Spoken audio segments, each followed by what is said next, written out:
এইটা হলো মূলা, আর এটা বাঁধাকপি।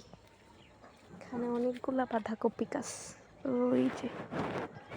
আর এই গেল ডাটা, অনেকগুলা ডাটা। তারপরে এদিকেও আছে মূলা, এই যে মূলা। এগুলা হলো কি জানি, ধনিয়া পাতা। ধনিয়া পাতা, পালং শাক আছে। এটা হলো পালং শাক, আর পুদিনা পাতা আছে, ওইটা আমি দেখাই। এই যে এগুলা হলো পুদিনা পাতা।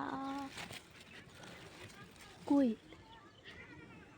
হ্যাঁ, এই যে